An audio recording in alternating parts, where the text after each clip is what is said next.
Hello అండి, నా పేరు సురేష్ అండి. ఈరోజు మన బిగినర్స్ ప్లేలిస్ట్లో స్ట్రింగ్ ఫార్మాట్ గురించి తెలుసుకుందాం అండి. అసలు స్ట్రింగ్ ఫార్మాట్ అంటే ఏంటంటే ఒక వాల్యూస్ని డైనమిక్గా తెచ్చుకోవడం అండి. సో అది మనం నోట్తో అలా చెప్పేస్తే మీకు అర్థం కాదు.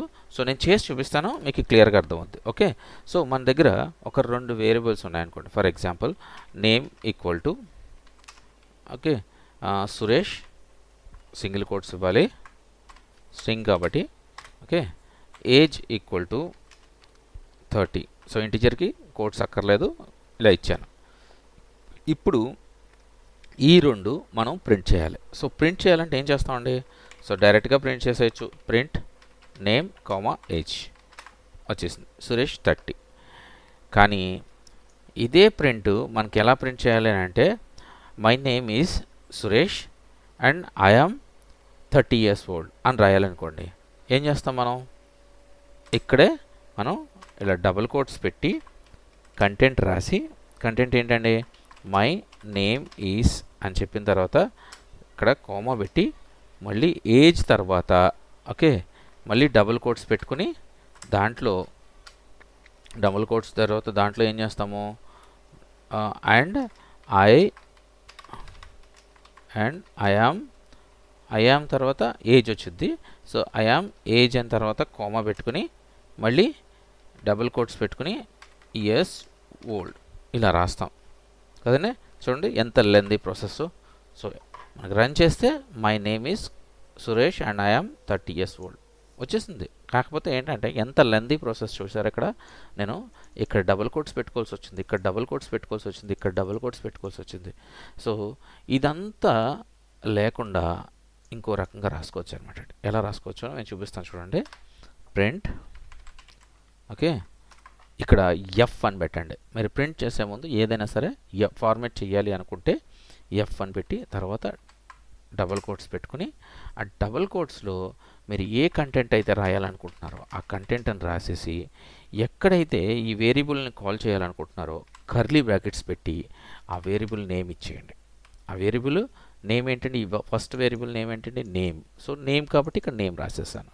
ఓకే, సో ఇంకా కామాలు పులి స్టాప్లు ఏమి ఇవ్వక్కర్లా. అండ్ ఐ యామ్ ఏజ్ కదండి, ఏజ్ కూడా కర్లీ బ్రాకెట్స్లో ఏజ్ అని రాసేయండి.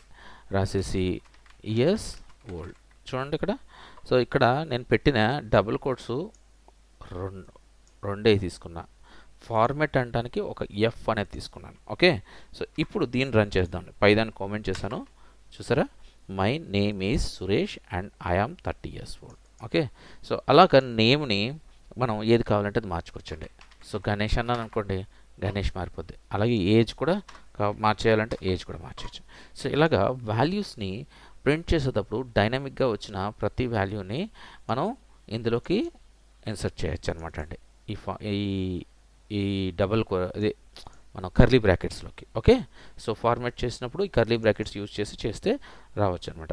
సో ఇలాగా స్ట్రింగ్స్ని ఫార్మాట్ చేసుకుని మనం ప్రింట్ చేసుకోవచ్చు అండి డైనమిక్ వాల్యూస్ని. ఓకే, సో ఇదే ఫార్మాటింగ్లో ఇంకో విధంగా కూడా ఫార్మాట్ చేయొచ్చండి. సో ఇంకో విధంగా ఫార్మాట్ ఏంటి అని అంటే ఫర్ ఎగ్జాంపుల్ ఇక్కడ చూడండి, ఇదే మళ్ళీ ఒకసారి కాపీ చేద్దాం మళ్ళీ. ఓకే, సో సేమ్ కాపీ చేస్తున్నానండి. సో ఇప్పుడు నేను ఏం చేస్తానంటే నాకు ఈ నేమ్స్ ఈ మధ్యలో ఈ నేము ఈ ఏజు ఇలాంటివన్నీ పెట్టడం నాకు ఇష్టం లేదు. బట్ నేను ఈ కర్లీ బ్రాకెట్స్ అయితే పెడతాను. సో ఈ కర్లీ బ్రాకెట్స్ పెడతాను, కానీ ఏంటంటే ఈ కర్లీ బ్రాకెట్స్లో నాకు కావాల్సిన కంటెంట్ కూడా ఇన్సర్ట్ అవ్వాలి. సో ఇలా అయినప్పుడు మీరు ఫార్మాట్ అనే యూజ్ చేయకుండా ఇక్కడ డైరెక్ట్గా ఇలాగిచ్చి ఈ డబుల్ కోట్స్ తర్వాత డాట్ అని ఒక ఆపరేటర్ తీసుకుని డాట్ ఆపరేటర్ తర్వాత ఫార్మాట్ అనే ఒక ఫంక్షన్ ఉందండి. చూడండి, ఫార్మాట్ ఈ ఫంక్షన్ని యూజ్ చేశారంటే అండి మీకు ఎటువంటి పొజిషన్లో కావాలి అంటే ఫస్ట్ నేమ్ కావాలి, తర్వాత ఏజ్ కావాలి, పొజిషన్స్ డిక్లేర్ చేయాలన్నమాట. అంటే సో నేమ్ తర్వాత ఏజ్ అని డిక్లేర్ చేసాం అనుకోండి, దీన్ని ప్రింట్ చేసినా కూడా మనకి ఇందాక ఎలా రిజల్ట్ వచ్చిందో అలాగే వస్తుందండి. ఇది చూసారా, సేమ్ రిజల్ట్ వచ్చింది.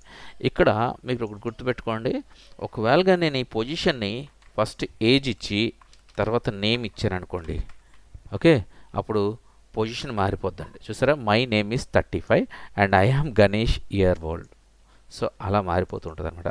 సో ఇది పొజిషనల్ ఫార్మాటింగ్ అనమాట. అంటే మనం ఒక పొజిషన్ డిక్లేర్ చేయొచ్చు, పొజిషన్స్ని డిక్లేర్ చేసి ఇలా ఫార్మాట్ కూడా చేయొచ్చు అనమాట. ఓకే, సరే. తర్వాత పొజిషనల్ ఫార్మాట్ చెప్పానండి మీకు. సో ఫార్మాటింగ్ చెప్పాను. అలాగే ఇప్పుడు మనం యాడింగ్ సబ్ట్రాక్షన్స్ కూడా చేస్తూ అనుకుంటాం కదండి, వాటిల్లో కూడా అంటే వాటిల్లో కూడా ఈ ఫార్మాటింగ్ యూజ్ చేయొచ్చు. అంటే ఇంటీజర్స్లో కూడా యూజ్ చేయొచ్చు, స్ట్రింగ్స్ అనే కాదు. చూడండి, ఒక స్ట్రింగ్స్లో 2 ఇంటీజర్స్ తీసుకుందాము. So x is equal to 5 అని, ఓకే, y ఈక్వల్ టు 6 అని తీసుకుందాం. ఓకే, సో ఇప్పుడు దీన్ని ప్రింట్ చేస్తాను. So print x plus y అన్నాను అనుకోండి, మనకి రిజల్ట్ వచ్చేస్తుంది కదండి. కానీ ఇలా కాదు, మనం ఒక రీజనబుల్గా ప్రింట్ చేయాలి. అంటే నెంబర్ ఏం తీసుకున్నాము, దాని టోటల్ ఎంత అనేది ప్రింట్ చేయాలి. సో అలా ప్రింట్ చేయాలన్నప్పుడు చూడండి, ఫార్మాట్ ఎఫ్ యూజ్ చేసి డబుల్ కోట్స్ పెట్టిన తర్వాత దాని మధ్యలో the sum of, okay, curly బ్రాకెట్స్లో X and Y, okay, curly brackets not square brackets అండి, స్క్వేర్ బ్రాకెట్స్ పెట్టాను నేను. సో కర్లీ బ్రాకెట్స్లో ఎక్స్ అండ్ వై ఈజ్, అలాగే మళ్ళీ కర్లీ బ్రాకెట్స్లో ఎక్స్ ప్లస్ వై. చూడండి, ఇక్కడే నేను యాడింగ్ చేసేస్తాను. ఫంక్షన్ రన్ అవుతుంది ప్రింట్లో. ఓకే, సో చూడండి అది కూడా రన్ అవుతుంది. So some of 5 and 6 is 11. చూసారా, ఇలా కూడా ఫార్మాటింగ్ చేయొచ్చు అన్నమాట. సో మనకి దీనివల్ల ఏంటంటే మనకి ఫార్మాట్ చేసేటప్పుడు కన్ఫ్యూజన్స్ క్రియేట్ అవుతుందండి. First point. రెండు, ఎందుకు కన్ఫ్యూజన్ క్రియేట్ అవుతుంది చూడండి, ఇన్నిసార్లు మనం ఇప్పుడు చూడండి కమెంట్ చేసిన కోడ్ చెక్ చేస్తే ఎన్నిసార్లు మనం డబుల్ కోట్స్ పెట్టాం, చూసారా, ఎన్నిసార్లు డబుల్ కోట్ పెట్టాం. సో మనకి ఇది ఈజీ చేసుకోవడం కోసం ఈ ఫార్మాట్ అనే ఆప్షన్ యూజ్ చేస్తే మనం ఎక్కడైనా సరే ఏదన్నా ప్రింట్ చేస్తున్నాం, ఒకవేళ for example odd and even programming రాస్తున్నాం. సో ఫైనల్లో మనం ఫార్మాట్ చేసి ఆ పలానా నెంబర్కి దీనివల్ల ఈ పలానా నెంబరు ఈవెను, పలానా నెంబరు ఆడు అని సెంటెన్సు ప్లస్ ఆ నెంబర్ను కూడా అక్కడ ప్రింట్ చేయొచ్చు అనమాట. ఓకే, సో అదే కాకుండా ఇంకా మనం చాలా చోట్ల యూజ్ చేయొచ్చండి. ఇదే అని కాదు, ఫంక్షన్ రాసే చోట్ల చాలా చోట్ల మనం ఏదైనా కంటెంట్ రాస్తే ఆ కంటెంట్ని ఫార్మాట్ చేసి వచ్చే మనకు డైనమిక్ ఫంక్షన్ రాయిగా వచ్చే ఒక వాల్యూ ఉంటుంది కదండి, ఆ డైనమిక్ వాల్యూ ఏదైతే ఉంటుందో ఆ వచ్చిన వాల్యూని మనం ఇలా ఫార్మాట్ చేసి చూసుకోవచ్చు అనమాట. ఓకే, అంటే రీజనబుల్గా ఉంటుంది చూసుకోవడానికి కరెక్ట్గా. Okay, my name is 35 and I'm Ganesh years old అనేది కాకుండా మనం ఫార్మాట్ చేసామంటే అండి, ఇది రివర్స్ ఫార్మాట్లో ఉంది. Okay, my name is Ganesh and I'm 35 years old. So ఇలాగ రీజన్గా ఉంటుంది అనమాట. అంటే మనం ఇక్కడ ప్రింట్ చేసింది ఏంటంటే గణేష్ 35. అలాగే ఇది కూడా చూడండి, మనం ప్రింట్ చేసింది 11, 5, 6. ఇక్కడ రీజన్గా ఉంది చూడండి, సమ్ ఆఫ్ 5. సో ఇలాగ కంటెంట్ని ప్రింట్ చేసుకోవాలి అనుకుంటే, ఒక స్ట్రింగ్ని ప్రింట్ చేసుకోవాలి అనుకుంటే ఇలా ఫార్మాట్ చేసి ప్రింట్ చేసుకోవచ్చు అనమాట. ఓకే, సో ఐ థింక్ మీకు ఈ ఫార్మాట్ గురించి ఇప్పుడు క్లియర్గా అర్థమైందని అనుకుంటున్నాను. సో నెక్స్ట్ టైం మనం యూజ్ చేసే ప్రతి ఫంక్షన్లోనూ ఫార్మాట్ అనే ఆప్షన్ యూజ్ చేసి చేద్దామండి. ఓకే, సో మీకు అర్థమైందని నేను అనుకుంటున్నానండి. ఒకవేళ మీకు అర్థం కాకపోతే దయచేసి కమెంట్ చేయండి. ఓకేనండి, బాయ్ అండి.